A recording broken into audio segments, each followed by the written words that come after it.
Tivemos agora, recentemente, o pedido de recuperação judicial da Odebrecht. Pela lei brasileira, isso é quase uma falência aí.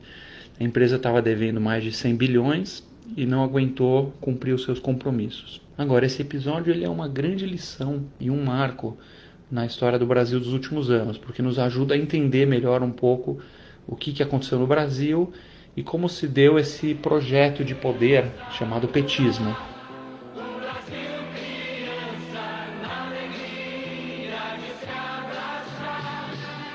O petismo ele é, no fundo, um tipo de religião vestida em volta de um projeto muito inteligente de captura e retenção de poder. Quando os petistas ganharam a eleição lá em 2002, conquistaram o executivo no Brasil, eles fizeram a seguinte pergunta: como a gente garante a nossa permanência aqui, no poder nos próximos 50 anos? Esse que é o foco central. Não é implantar uma ideologia, uma utopia, nada disso.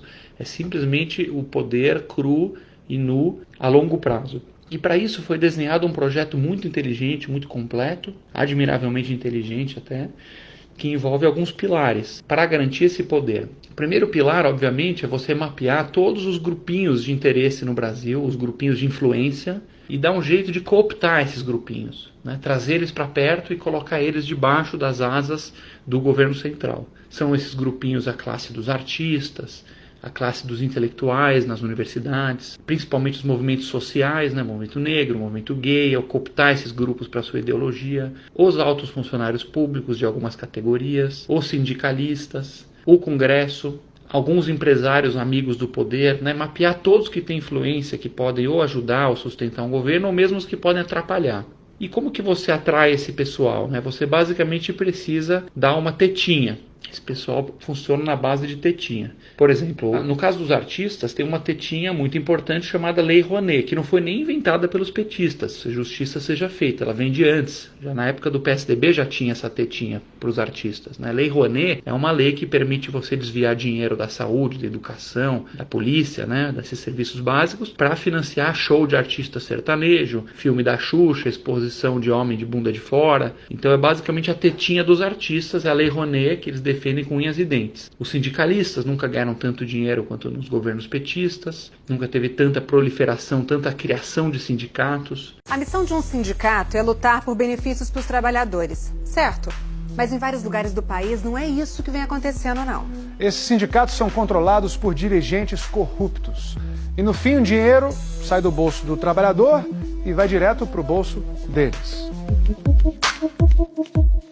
Você teve um mensalão em que o governo simplesmente desviou recursos para pagar mesadas para os deputados, para o deputado dar sustentação para o governo. Foi desenhado toda uma rede aí de marionetes que o governo central conseguia ir manipulando esses grupinhos através das tetinhas. Agora, como é que você paga isso tudo? Aí vem o segundo pilar, do qual a Odebrecht é muito, muito importante. Ela é um ponto central. Você precisa escolher alguns vencedores na economia, Você precisa praticar aí um capitalismo que é completamente diferente do capitalismo real. O capitalismo real ele é o capitalismo de livre mercado, em que você tem igualdade de condições, você tem igualdade de direitos e de regras, e as empresas têm que entrar para competir de forma feroz, Para baixar custo, para melhorar os produtos, e que não tem preferidos. O capitalismo, na essência, ele não pode gerar preferidos. E aqui era o capitalismo de compadres. É exatamente o oposto que foi praticado no Brasil, aí não só pelo petismo, mas sim por várias décadas antes, em que você escolhe os amiguinhos do poder, como por exemplo a Odebrecht, ele é um exemplo do capitalismo de compadre.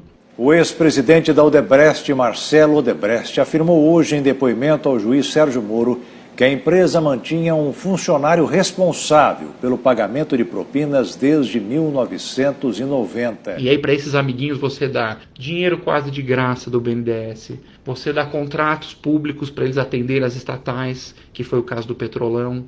Você vai dando favorecimentos para esses caras irem ganhando o jogo e ganhando muito dinheiro, muitos bilhões e bilhões e bilhões, e isso vai voltando para o partidão na forma de propina. Esse é exatamente o caso do famoso Petrolão, em que várias empresas, inclusive a Odebrecht, estiveram no centro. Funcionava assim. Partidos políticos aliados ao governo, PP, PMDB e PT, indicavam diretores para ocupar cargos na Petrobras, nas diretorias de abastecimento, de serviços, de exploração e produção, internacional e de gás e energia. Os diretores e o doleiro negociavam com diretores de empreiteiras o percentual da propina. Em troca, as empresas conseguiam os contratos. A propina saía dos cofres das empreiteiras e era distribuída aos diretores da Petrobras, a políticos e ao doleiro Alberto Youssef. 13 empreiteiras foram citadas no depoimento como participantes do esquema, entre elas Camargo Correia, Odebrecht, OAS, Queiroz Galvão, Andrade Gutierrez e Mendes Júnior. O primeiro pilar, então, é a cooptação de grupinhos e oferecer tetinhas para manter essa turma toda quietinha e apoiando o governo. Segundo pilar, escolher alguns amiguinhos para ficarem multibilionários e irrigar o esquema de corrupção. E o terceiro, para conseguir fechar a conta desse Estado que é absolutamente ineficiente, guloso, desse polvo gigantesco que é o Estado brasileiro, que devora tudo ao seu caminho, é você empobrecer, claro, a classe média e a população mais pobre, né? Alguém tem que perder nesse jogo aí. Se tem tantos grupinhos ganhando, alguém tem que perder. E quem perde é o povão e mais ainda a classe média.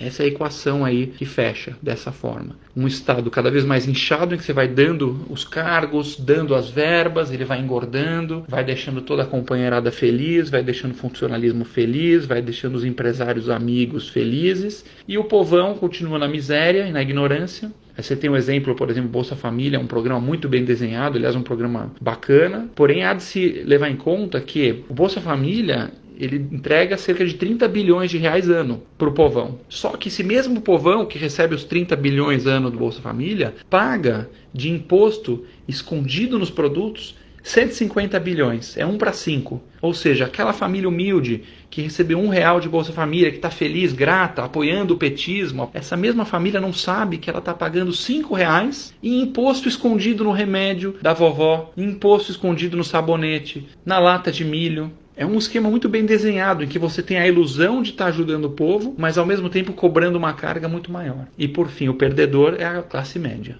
Aí é preto no branco. A classe média é o verdadeiro grupo de escravos do Brasil. Se você quiser resumir o Brasil em uma frase, é basicamente um sistema político que escraviza a classe média e alimenta as tetinhas dos grupinhos. Isso é o Brasil. Você, como classe média no Brasil, você faz um péssimo negócio. Péssimo. Você trabalha muito mais que no mundo desenvolvido, você sofre muito mais com violência, você sofre muito mais com estresse, você passa horas no trânsito para chegar no seu trabalho, num lugar violento, e você recebe zero em troca. Um governo inchado, gordo, ineficiente. Enquanto a classe média ficar dormindo, as tetinhas vão ser o verdadeiro governante do Brasil e os líderes que organizam as tetinhas. Essa é a luta agora. A classe média, junto com o povo, tomando consciência, dando a sua voz nas ruas, dando a sua voz na urna, dizendo não para as tetinhas, não aos grupinhos, não aos tratamentos privilegiados, e aí retomando o Brasil a quem o Brasil deveria pertencer de verdade. Somos nós, os cidadãos comuns.